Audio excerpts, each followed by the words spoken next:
Disney has graced us once again with yet another live-action remake based off of one of their many classic cartoons. This one in particular was made by Robert Zemeckis, and Tom Hanks is in it as well, so you know those two from Forrest Gump, from Castaway, from The Polar Express, so this is bound to be good, right? Well, some people don't think so, but let's just see what I have to say about it. It's Pinocchio.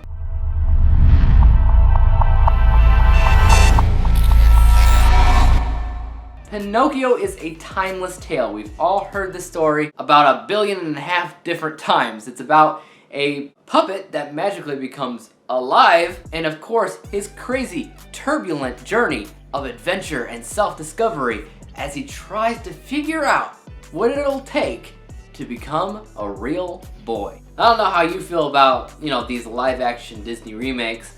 I'm kind of a toss-up. There's some that I really enjoy, there's some that I'm not so fond of, and when it comes down to the general population, I seem to be in like reverse land, because everything that everybody loves, I don't know, I'm not that big of a fan, and I actually really love a lot of the stuff that people have dogged on throughout the years, like The Lion King, which I thought was really good.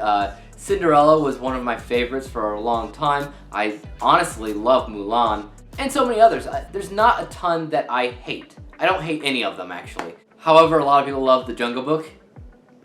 I don't really care about that one. If you bring that to a party and you're like, let's watch this, I'd be like, I think I'm just gonna stay outside. It's not a bad movie, it's just I never cared about that story, so I never really cared about the cartoon or the live action either. And of course, I've seen Pinocchio. Came out, what, was it 1940? 50, 60, 70, over 80 years ago? Holy crap. This is a really old story, and yet it really is timeless because of the messages that are involved. Because it's not just about a wooden character that wants to be a non-wooden character. It's actually a lot of things. There's definitely a, not so subtle message in there about kidnapping and even child trafficking to a degree. And Jiminy Cricket specifically refers to himself as Pinocchio's conscience, which means that he's not exactly a character that serves any plot function. He's more of a character that serves a narrative conscience. He's there to push Pinocchio in the right way to be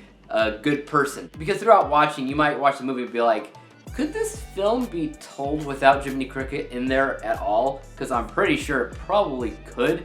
But of course, Jiminy Cricket's an iconic Disney character. You can't just not include him.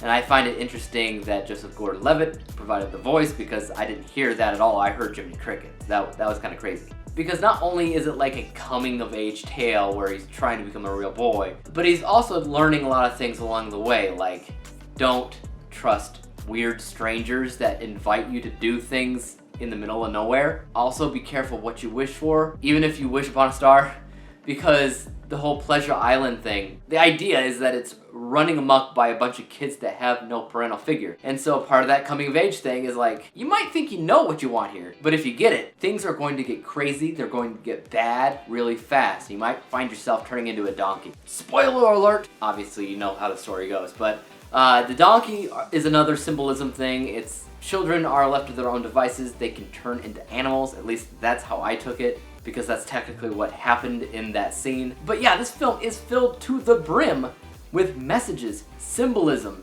metaphors, and a pretty strong narrative in the middle of a coming-of-age tale. Does it improve upon the original film in 1940? Probably not, but kids are the worst critics. You will not find a lot of kids that are like, let's go and watch a film that was made over 80 years ago. So the fact that it was remade, it might not improve on the original, but it'll get more kids to actually watch the story, and they might actually get something out of it, and that's a thumbs up in my book. What I'm gonna actually do really quick is show you my score for Pinocchio, and then I'm gonna go into spoiler territory, because there's one thing that I want to talk about, because I can't really imagine doing this review without mentioning it. I scored the live-action remake of Pinocchio a B+ letter grade, overall score of 83%, 83 out of 100 possible stars.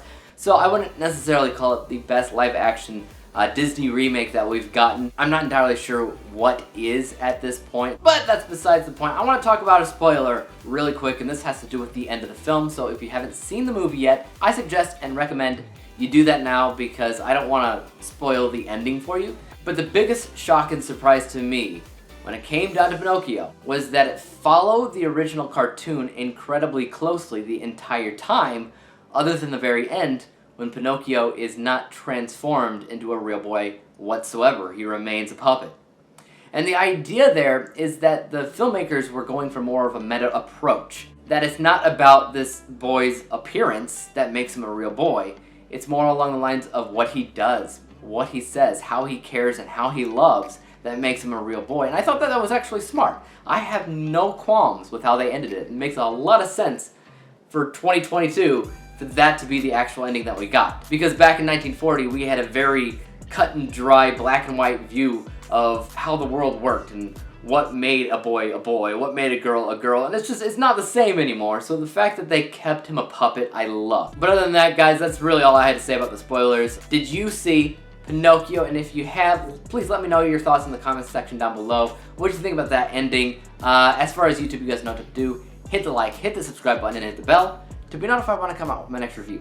And until then, peace out.